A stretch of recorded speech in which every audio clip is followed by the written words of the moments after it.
Bismillahirrahmanirrahim. Doa sebelum wudu. Jadi antum saat akan wudu kemudian berdoa terlebih dahulu. Apa doanya? Yang bismillah angkat tangan. Yang bismillahirrahmanirrahim. Baik. Yang Allahu a'lam.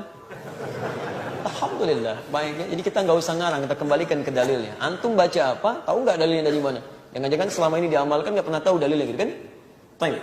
Bacaan saat Anda akan berwudu, saya turunkan dalilnya ya. Saya turunkan dalilnya. Bismillah. Baik. Kita turunkan perintah Qur'annya dulu, baru teknis di hadisnya. Ya. Tentang wudu, ayat Qur'annya ada di Quran surah kelima Al-Maidah ayat yang ke-6, posisi paling kiri sebelah atas. Ini harus dilakukan. Kalau tidak dilakukan, salatnya bisa tidak sah berdasarkan hadis riwayat Al-Bukhari nomor hadis 135. Kemudian wudunya harus sempurna, jangan buru-buru ya, berdasarkan hadis riwayat Muslim nomor hadis 243 dari Umar bin Khattab radhiyallahu taala anhu. Kemudian cara memulainya ya, tadi Anda katakan dengan kalimat bismillah, itu ada di At-Tirmidzi nomor hadis 26. Redaksi yang sama ada di Abu Daud nomor hadis 101.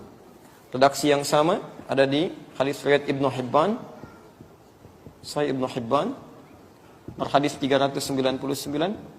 Redaksi yang sama ada di Al-Hakim An-Naisaburi di kitabnya Al-Mustadrak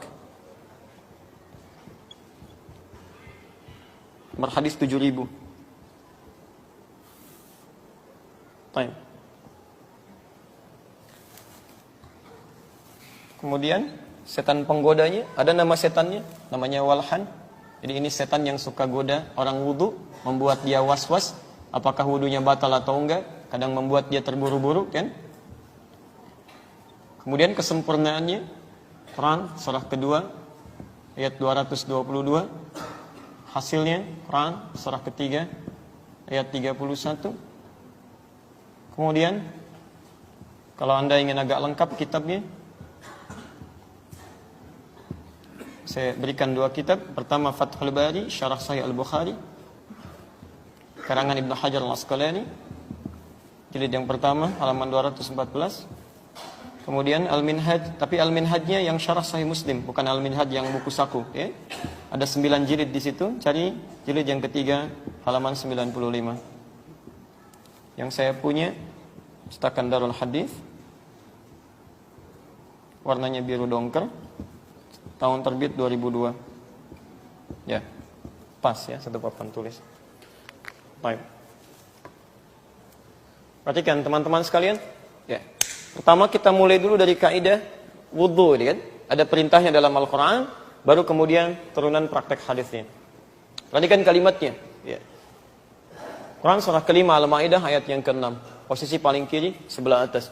Ya ayyuhalladzina amanu idza qumtum ilas shalah faghsilu wujuhakum wa aydiyakum ilal marafiq wamsahu bi ru'usikum wa arjulakum ilal ka'bain, dan seterusnya ayat. Ya.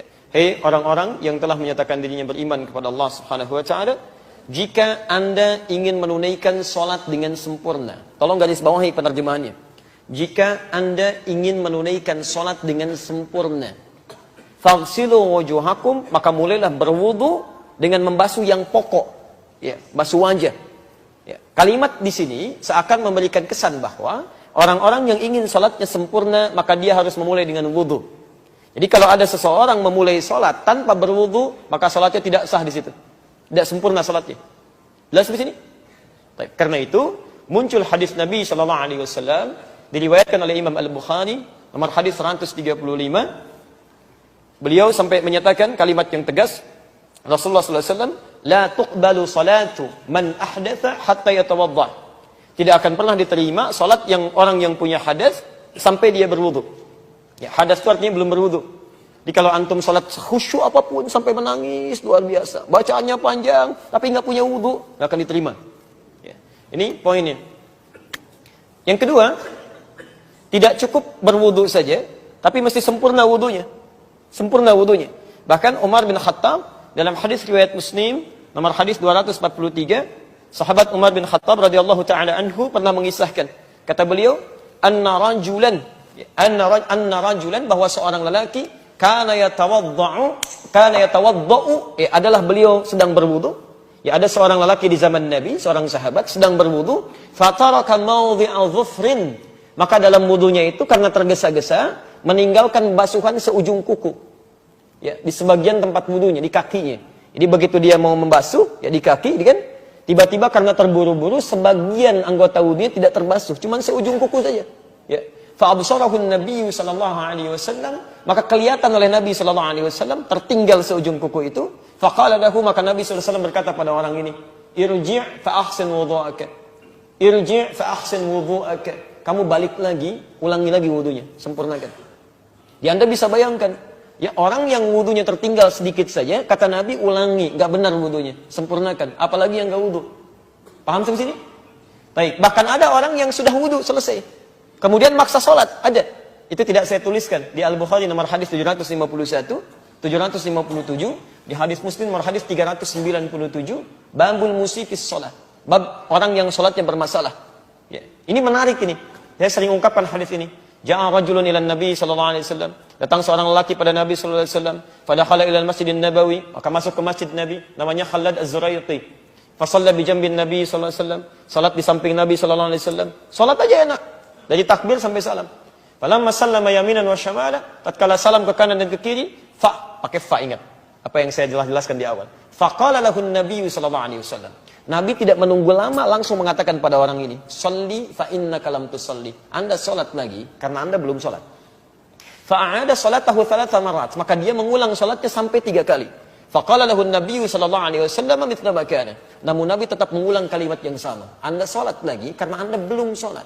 Shalli fa innaka lam tusalli. Faqala, maka dia berkata, "Ya Rasulullah, ma uhsinu ghairah." Ya Rasulullah, saya tidak bisa lebih baik lagi daripada ini. Alimni, tolong ajarkan saya. Nah, ini syahid kita di sini. Hujah kita di sini. Ketika dia mengatakan, "Ya Rasulullah, tolong ajarkan saya." Apa yang direspon oleh Nabi? Maka Nabi SAW bersabda, faqala Rasulullah SAW, "Idza qumta ila shalah," kalau kamu ingin salatnya sempurna, fa asbighul wudu, maka cepat sempurnakan dulu wudunya. Begini caranya.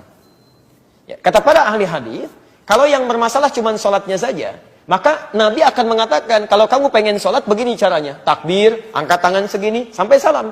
Tapi ketika Nabi memulai penjelasan dari wudu, artinya bukan salatnya saja yang bermasalah, wudunya pun bermasalah. Jadi orang-orang yang wudunya bermasalah, pasti akan berdampak pada salatnya. Kalau nggak percaya silakan. Anak Anda misalnya di rumah, mulai balik, wudu, sembarangan wudunya, asal basah saja, itu salatnya pun pasti akan kilat gitu. Wudunya cepat, salatnya kilat. Tidak percaya silakan. Begitu, kucek, selesai, Allahu Akbar, belum 2 menit sudah. Kok sudah? Mah kan sudah hafal Al-Fatihah berkali-kali dibaca, banyak alasannya. Jadi hal seperti ini selalu berkait dengan yang lainnya. Nah, sekarang persoalannya, ketika orang ini mengatakan, "Ya Rasulullah, tolong ajarkan saya," lalu Nabi mengajarkan cara wudu, bagaimana cara memulainya.